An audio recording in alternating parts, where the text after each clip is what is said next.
all the answers. Papatunayan natin kung bakit ang 7 PM Tuesday sa New York ay masasabing same time ng 8 AM Wednesday sa Tokyo. Walang time travel na nagaganap dyan, ha? Mga emoji na sikat ngayon, sino ang nag-invento noon? Nakakahilo, nakakalito. Sigurado ka ba sa nakikita mo? Cartoon animation, kaya bang gawin? Kahit notebook at lapis lang ang gamitin. Meron nga bang kalendaryong gawa sa bato? Para saan ang mahiwagang Stonehenge sa England? Oras na para malaman ang mga kasagutan sa tulong ng All the Answers. The Matrix is the world that has been pulled over your eyes to blind you from the truth. Let the attack begin. Here we go.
Welcome to the real world.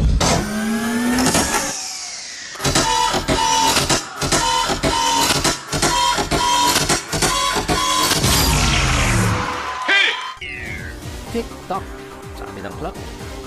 Ang nakikita nating oras dito ay iba sa oras ng libo-libong lugar sa mundo. Umiikot ang Earth sa isang axis, kaya iba't ibang oras nakakatanggap ng sunlight ang iba't ibang lugar sa mundo. Nakasplit sa 24 time zones ang ating mundo dahil ganun katagal ang rotation o pag-ikot ng ating planeta sa axis nito. Kaya may 24 time zones kasi merong 24 hours sa isang araw. Late 1880s nang hatiin ng team of scientists ang mundo into 24 time zones. May tig-isang oras na pagitan kada time zone. Sa North America, Europe at ilang bahagi ng Asia, may daylight savings kung saan ina-adjust ng mga tao ang kanilang orasan. Ina-advance nila ng 1 hour ang orasan tuwing spring o pagsibol at ibabalik nila ito sa dati pagsapit ng autumn. Pinagtatalunan pa rin hanggang ngayon kung saan nagmula ang idea. Mga farmers daw ang nakaisip nito para may extra hours sila makapagtatanim sa labas. Pero hindi lang farmers ang agree sa idea nito. 1907 nang ipromote ng English builder na si William Willett ang daylight savings. Kung gagawin daw ito, mas kaunti ang magagamit na gas at kuryente tuwing gabi. Tipid, di ba? 9 years later, sumunod ang Germany at Austria para makatipid ng resources noong World War I. At noong early 1900s, dahil rin sa giyera, sumunod na ang ibang bansa sa Europe at pati ang Amerika. Nag-practice na ng daylight savings. May tanong ako sa inyo, believers. Ilang time zones meron sa mainland ng USA? A. 2 B. 4 C. 6 or D. 10? Sa 50 states ng US, 48 states lang ang nasa mainland ng Amerika, hindi kasama ang Alaska at Hawaii. Kaya ang tamang sagot sa ating tanong ay letter B. 4 time zones: Eastern, Central, Mountain, at Pacific. Simple lang ang cartoons. Kung anong nakikita mo, yun na yun. Gets mo na agad. Pero paano yung mga images na sa unang tingin ay kailangan pang pag-isipan bago mo maintindihan? Malamang, ito ay isang optical illusion. Ang mga optical illusion ay gumagamit ng iba-ibang colors, shapes, patterns, o light para makabuo ng image na pinaprank ang ating mata. Ang resulta ay perception o pagtingin sa image na hindi nagmamatch sa nakikita natin. Gaya nito, akala ng mga mata natin may gumagalaw na pattern, pero wala. Ito pa ang ibang sikat na illusion. Ano yan? Bibe o kuneho? Ito, isang dalaga o lola. Kahit ang nakikita mo ay dalaga at lola naman ito sa paningin ng kaibigan mo, pareho kayong tama. Bawat tao, iba-iba ang point of view o pananaw. Ang mahirap, pag alam mo na yung sikreto, magpapalipat-lipat na ang utak mo sa dalawang sagot. Kita mo na pareho. Tuwing may tinitingnan tayo, 30 areas ng utak ang nagtatrabaho. Komplikado, kaya parang napaprank ng optical illusions ang ating mga mata. Hindi perfect ang perception ng ating mga mata, kaya pinupunan ng utak natin ang kakulangan. At nakikita natin kung ano ang gusto nating makita. I believe. Kailan na-imbento ang unang set ng emoji sa mundo? A. 1990, B. 1997, C.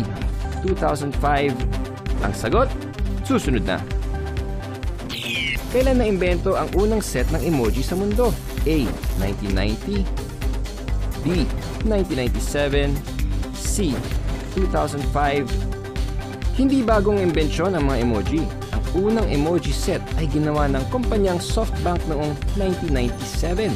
Pagkatapos nun, nag-viral na. Napag-usapan na natin ang meaning ng mga images. Ngayon, tingnan natin paano sila ginagawa. Yung mga librong binabasa ng mga bata ay may cartoons. Pero kahit mga matatanda, gumagamit din ng cartoons. Ang political cartoons ay mga drawing na exaggerated bilang komento sa mga issue. Ang image ni Uncle Sam ang elepanting symbol ng Republican Party at donkey na symbol ng Democratic Party sa US ay gawa ng political cartoonists. Siyempre, mas masaya ang animated cartoons kaysa yung mga pampolitika.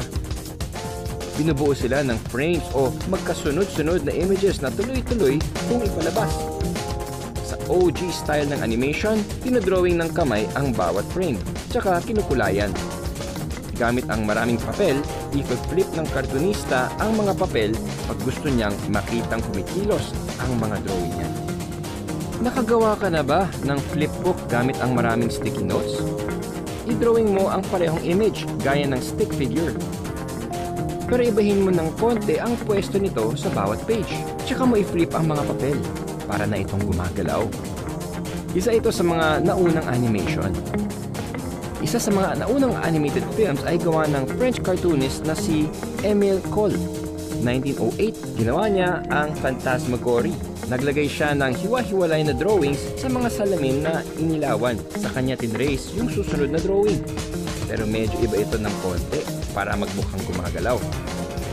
Umabot ng 700 drawings ang pelikula niya. Isa pang old school style ay stop motion animation. Unang sumikat ito noong late 1800s. Sa stop motion animation, gumagamit ang animators ng mga puppet frame by frame para mukhang buhay ang mga ito. Sa bawat frame, iba ang posisyon ng puppet. At pag pinalabas ng mabilis at sunod-sunod ang bawat frame, parang nabuhay yung puppet. Gumagalaw. Ngayon, computer, tablet at digital pen na ang gamit sa paggawa ng animation. Pero kailangan pa rin ang talento ng tao. I believe. Kahit sa present day, meron pa ring ancient calendars na pwede nating makita. Ang Aztec Calendar Stone. Nakadisplay ito sa National Museum of Anthropology sa Mexico City. Natagpuan ito sa Mexico City noong 1790. Nasa 12 feet ang diameter at may bigat na 25 tons. Tulad ng Mayan calendar, ang Aztec calendar ay may 2 cycles. 365-day solar cycle o year count at ang 260-day cycle o day count. Every 52 years, nag-a-align ang dalawang cycles at ito ang kinakonsider ng mga Aztec na isang century. Ayon sa mga historian, nagmula ito sa era ni Moctezuma II noong 1502 to 1520. Nakaukit sa gitna ng kalendaryo ang imahe ng Aztec sun god na si Tonatiuh. May nakapalibot na 20 symbols representing the 20 days ng isang Aztec month. True or false? Tulad ng kalendaryo natin ngayon, meron ding 12 months ang Aztec calendar. Ano sa tingin nyo, I believers? Fake news yun. Ang Aztec calendar ay may 18 months in a year. At sineselebrate nila ang simula ng bawat buwan. Ang saya, di ba? Every month, laging may party. Sa England, may isang prehistoric monument, ang Stonehenge. Pinaniniwalaan na ito ay itinayo noong 3000 to 2000 BCE. Yung malalaking bato, tinatawag na sarcens, ay may taas ng 50 feet at tumitimbang ng average of 25 tons. Ginamit ang Stonehenge bilang burial ground o libingan. May theory din na ginamit to bilang kalendaryo o bilang isang astronomical observatory. Tuwing tumatapat ang mga bato sa sunrise, longest day of the year yun o summer solstice.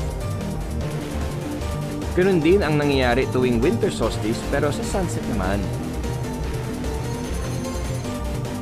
Nagaganap ang summer solstice pag nakatutok sa sun ang isa sa dalawang poles ng Earth.